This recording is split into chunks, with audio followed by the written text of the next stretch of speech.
Let me be clear. The evacuation of thousands of people from Kabul is going to be hard and painful no matter when it started, when we began. It would have been true if we had started a month ago or a month from now.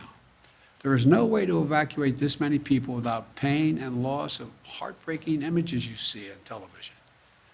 It's just a fact. My heart aches for those people you see. We are proving that we can move those thousands of people a day out of Kabul.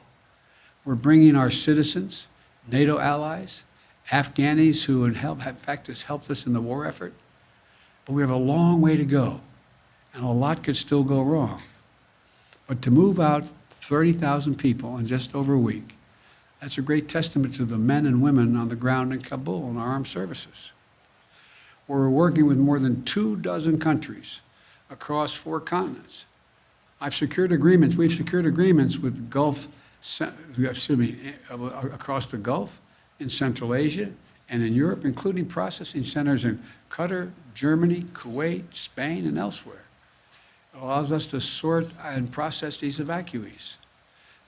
Our first priority in Kabul is getting American citizens out of the country as quickly and as safely as possible. Any American who wants to get home will get home. As of this morning, we have evacuated nearly 28,000 people since August the 14th on both U.S. and coalition aircraft, including civilian charters, bringing the total number of people we've evacuated since July to approximately 33,000 persons. These Civil Reserve flights will be helping facilitate the safe movement of people from staging locations and transit centers like Qatar or Germany to the United States or to a third country. None of them will be landing in Kabul. Now, the American aircraft that part of this will not be going to any country but the United States. Planes taking off from Kabul are not flying directly to the United States. They're landing at U.S. military bases and transit centers around the world. Number 2, at these sites where they're landing, we are conducting thorough scrutiny, security screening for everyone who is not a U.S. citizen or a lawful permanent resident. Anyone arriving in the United States will have undergone a background check. Number 3, once screened and cleared, we will welcome these Afghans who helped us in the war effort over the last 20 years to their new home in the United States of America, because that's who we are. That's what America is. So many of these Afghans stood bravely by U.S. troops in Afghanistan.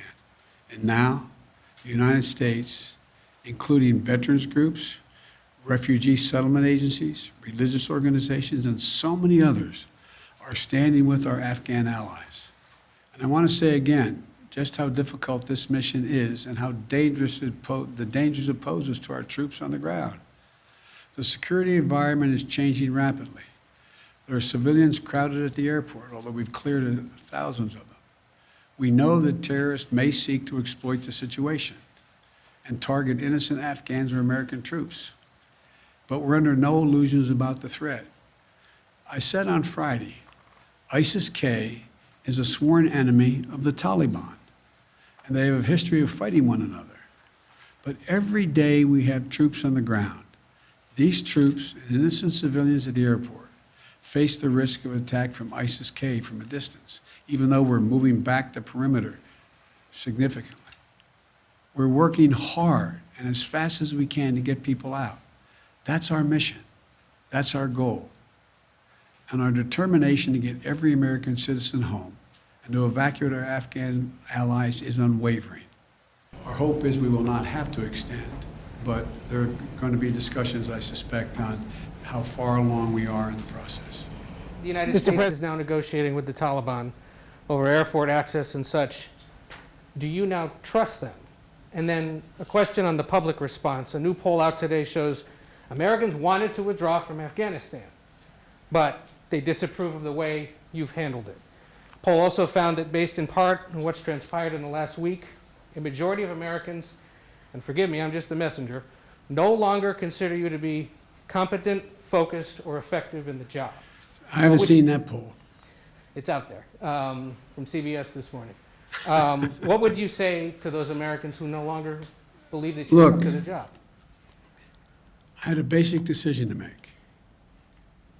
I either withdraw America from a 20-year war that, depending on whose analysis you accept, cost us $150 million a day for 20 years or $300 million a day for 20 years, who, and you know I carry this card with me every day, and who, in fact, where we lost 2,448 Americans dead and 20,722 wounded.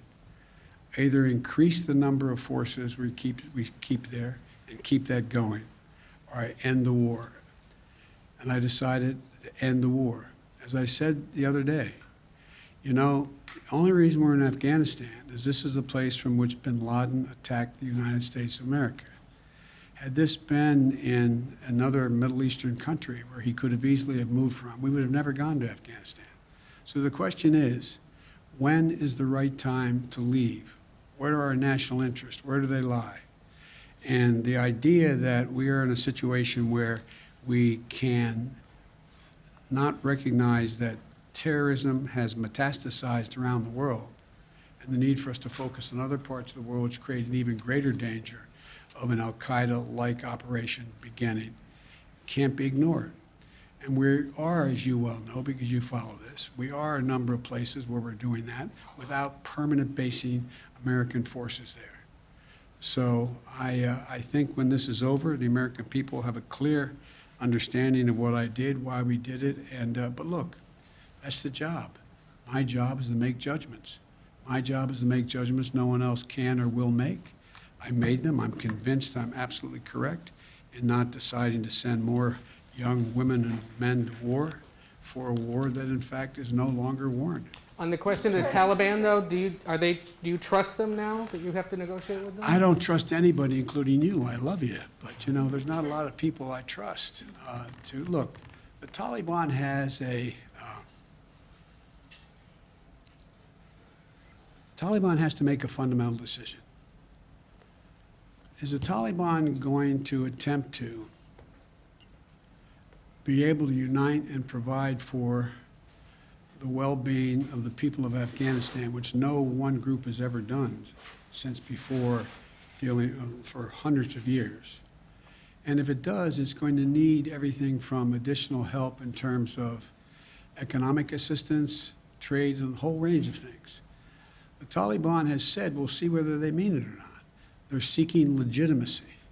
They're seeking legitimacy to determine whether or not they will be recognized by other countries. They have told other countries as well as us they don't want us to move our diplomatic presence completely. But so all this is all just talk now. All just talk now. And so far, the Taliban has not taken action against U.S. forces. So far, they have, by and large, followed through on what they said in terms of allowing Americans to pass through and the like. And I'm sure they don't control all of their forces. It's a ragtag force. And so we'll see. We'll see whether or not what they say turns out to be true. But the bottom line is this, folks. Look, at the end of the day, if we didn't leave Afghanistan now, when do we leave? Another 10 years? Another 5 years? Another year? I'm not about to send your son or your daughter to fight in Afghanistan. I don't see where that is in our overwhelming interest. And the talk about how our interests are going to be impacted, let me tell you, you're sitting in Beijing or you're sitting in Moscow. Are you happy we left? They'd love nothing better for us to continue to be bogged down there, totally occupied with what's going on.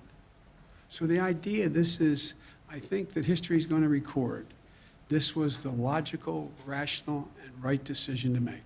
So thank you all so very much. Thank you. Sanctions against the Taliban, the British are calling for sanctions. They're going to discuss sanctions on Tuesday. Would you support sanctions against the Taliban under certain conditions? On Friday, you mentioned harsh conditions if they misbehave. The answer is yes. It depends on the conduct. Thanks. Mr. President, what about ISIS and the threat that Americans face now?